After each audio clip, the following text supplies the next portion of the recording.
Zee 24 तास एक पाऊल पुढे। मुंबईतल्या आणखी एका शाळेविषयी पाहूया। मुंबईतल्या गोवंडीत 10 कोटी रुपये खर्चून बांधलेल्या मनपा शाळेची एका वर्षात झालेली अवस्था पाहिल्यानंतर भ्रष्टाचाराने गाठलेलं टोक लक्षात येतं। बिल्डर बीएमसी अधिकारी पैसे खाऊन मोकळे झाले, पण तिथं शिकणाऱ्या विद्यार्थ्यांचा जीव मात्र धोक्यात आलाय। मनपा शाळांच्या अवस्थांचं प्रतिनिधित्व करणाऱ्या या शाळेचा खास रिपोर्ट।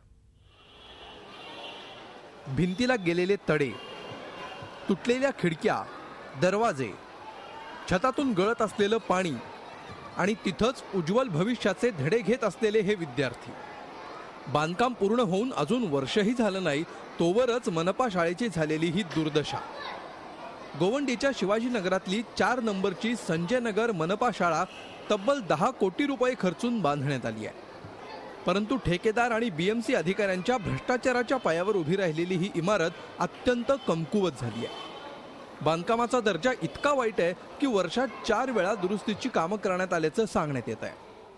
बच्चों की जान में खतरा था। हमने मुख्यमंत्री से लेके बीएमसी कमिश्नर, महापौर, उप महापौर, शिक्षक समिति अध्यक्ष सबको हमने शिकायत कंप्लेंट दी, किसी ने अभी तक इस पर एक्शन कुछ नहीं लिया। तो एक्शन लिया जाए संकेत इंजीनियर पे भी, आरपी शाह पे भी, जो बच्चे जो भी कंडीशन स्कूल की है इसको सही की जाए।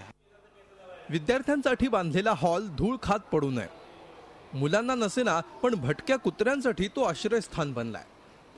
घाणीमुळे शाळेत माशांचं तर साम्राज्य आहे। वर्गात फरशी बसवली आहे परंतु ती पॉलिश केली नाही। वॉश बेसिन आहे परंतु त्याला पाण्याचं कनेक्शन नाही। या अपूर्ण कामांचे पैसे मात्र ठेकेदारांना उचलले असणार।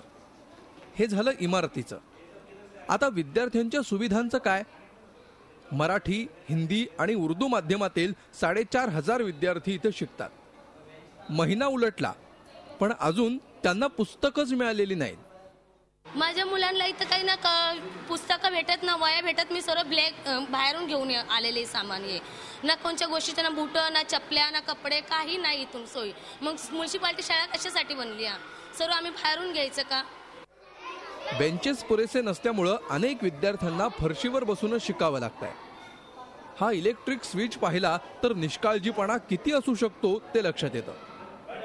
पैसा कसा खाल्ला जातो याचं ही शाळा उत्तम उदाहरण आहे। महानगरपालिका शाळांच्या अशा स्थितीमुळेच सध्या खासगी शाळांची चलती आहे। आम्हाला व्हर्च्युअल क्लासची नाही तर बसण्यासाठी बेंचेसची आवश्यकता आहे। भ्रष्टाचाराने पोखरलेल्या या इमारतीत या कोवळ्या जीवांचा मात्र जीव धोक्यात आला आहे। व्हिडिओ जर्नलिस्ट अशोकसह कृष्णात पाटील, झी मीडिया, मुंबई। झी 24 तास एक पाऊल पुढे।